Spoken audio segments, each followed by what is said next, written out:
My name is Sammy Jo. I am a recipient of all 5 of the pillars of St. Matthew's house throughout the years.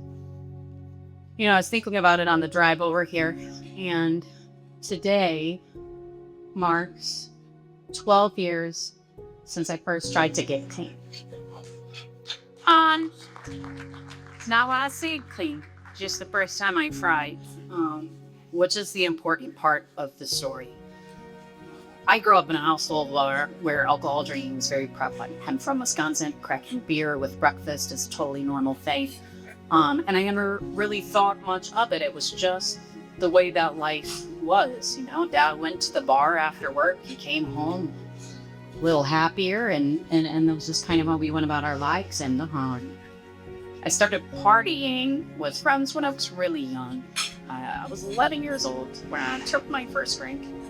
And from that moment, I just wanted more of it, right? It gave me this freedom of expression that I didn't have before.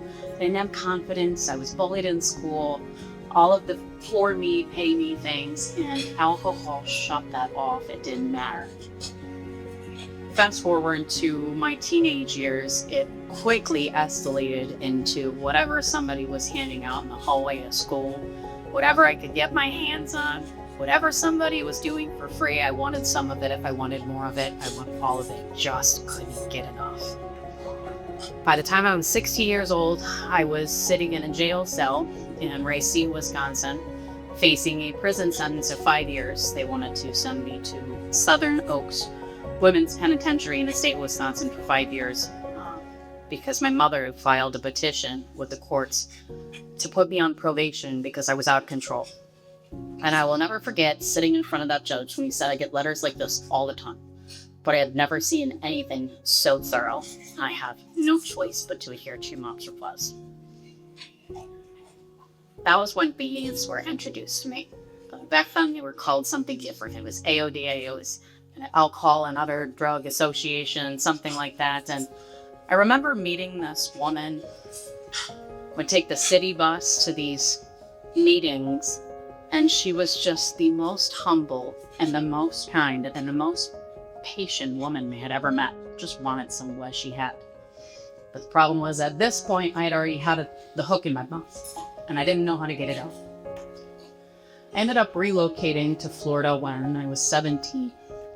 And what a fresh new start. I moved from this cold, dreary, snowy place to just absolute paradise. Living on Marco Island, I can be anybody I want to be. So I want to dress like all of you are dressed at this country club right now, and I want to hang out with the golfers, and nobody's got to know about this life I've lived before I got here. But the problem was that I brought myself with me. So it wasn't soon after I moved here that I started drinking again, or started partying again, I started drugging again, and it escalated to the point that when I was in my mid-20s, I had no idea who I was. I had met a man and got married in like 8 months of knowing him. Had a couple of kids, but had no real foundation for life. All I had was a drinking game. By the time I was 27, I was in 2014, 12 years ago today. I was tired. And so I went to another local rehab facility and a 30-day stay and all of the things. And this ended up being a repeated cycle for me for years. I had been in a drug and alcohol addiction treatment facility more than 30 times.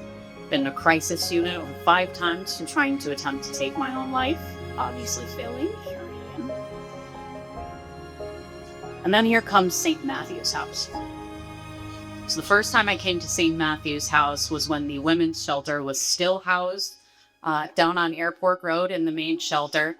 And that time freaked me out. I went in to check in. Left my suitcase. I said, go meet the girls. They're in there eating dinner. And I go sit with these girls, and they're all praying and talking about Jesus. And I got up and I left. I got in my car, I left. I left my suitcase. I left everything. But it terrified me. I didn't know what I just walked into. And nobody ever talked to me about that kind of stuff before. Not in that kind of way. I mean, these people were submissive to God. But St. Matt's already had called me. God had already called me to St. Matt's, so I found myself coming back. And finally, in January of 2017, I'd had enough. I'd grown tired enough and lost custody of all my children. I have no home, no car, no job, no friends, been cut off from my parents, cut off from everybody who ever meant anything to me. And I just want to die. But I didn't. I walked down the street, some Bayshore Road. I'm sure most of you know where that is, if not all of you. Barefoot, no bra on, backpack on my shoulder. And I stopped at the Circle K to buy a pack of cigarettes, of all things, and I run into someone that I had known from Narcotics Anonymous, and he said, "Where are you going?" I said, "I'm trying to make it 2 blocks that way to the women's program." He said, "Just like that?" I said, "If I don't make it there today, I'm gonna die." And so I showed up. It was a Sunday. There was no staff on board, and everybody said, "Sit down." And at the time, Van Ellison was the CEO of St. Matthew's House, and he said, "We got to get Van on the phone." And Van's words were, "Do not let her leave." I was 105 pounds, soaking wet, easy of sick. My liver enzymes were through the roof. I was dying. And St. Matt's wouldn't let me leave.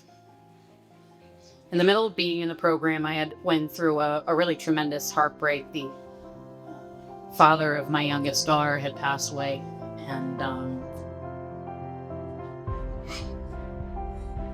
it was probably the most impactful moment of my life in a positive way. Let me tell you why. Because as I lay on the ground, sobbing outside in the grass, I was surrounded by all of these women who were crying with me. It was the first time that I truly felt unity, and the first time that I truly felt what the love of Jesus Christ was.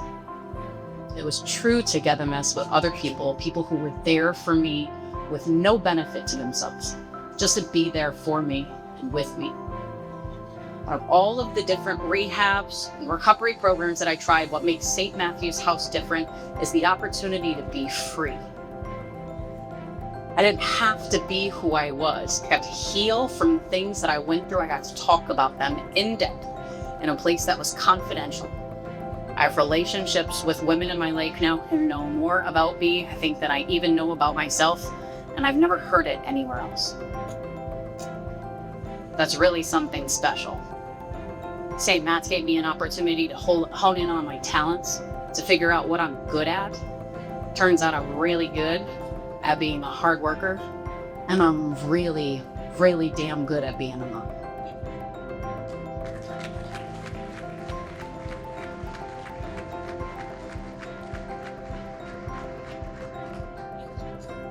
In 2018, I graduated from St. Matthew's House program. I completed the 12 months, and I was working for the thrift store in Fort Myers, and I loved it. I loved it. Every second of going through everybody's stuff and looking for the clothes and getting everything ready, it was something satisfactory for me. I got to leave and put my head down on my pillow at night with a job well done. Every single day, I accomplished something. And in those slow accomplishments, I got to accomplish other things with the support of the St. Matthew's House team. I got to fight to get my children back, which I did. And then my youngest daughter, I did not get custody back of. I did place her for adoption. But one of the blessings about it is that heartbreak helped change my life. That heartbreak helped bring me to St. Matthew's House. It changed everything about me. And I get to have a relationship with her today. And that's pretty cool. I have a husband who also went through the St. Matthew's House Justin's Place Recovery program. And it is an awesome thing to be partnered with somebody who understands how monumental this program is. I have stayed at the shelter. I have gone to eat food when I was too tired and too shameful to stay at the shelter. I have gone through the recovery program, which has just been absolutely life-changing. I've done the transitional housing, the workforce, all of it. Everything that is brought together by this program is so thoughtfully placed to be able to put somebody on a pedestal to build a real life, not a fake one. Sometimes, and I don't need to say anything bad about the rooms and the meetings and the things that people need to go to every day, and I don't discredit that people need those every day. But the freedom that comes from building a new life through this is different. This is what this St. Matthew's House longest running golf charity, right? So there's a really good chance that money that some of you have donated actually saved my life. My life personally. You gave my kids their mom back. You gave my husband and wife. I think I'm pretty good at that too. It's not like handing someone $1 on the corner of the street. You never see it again. You get to shake hands with them. You get to say hi to them. You get to watch them grow and continue to support them. I thank you all for being here. Thank you for contributing to St. Matthew's House. We appreciate you so much.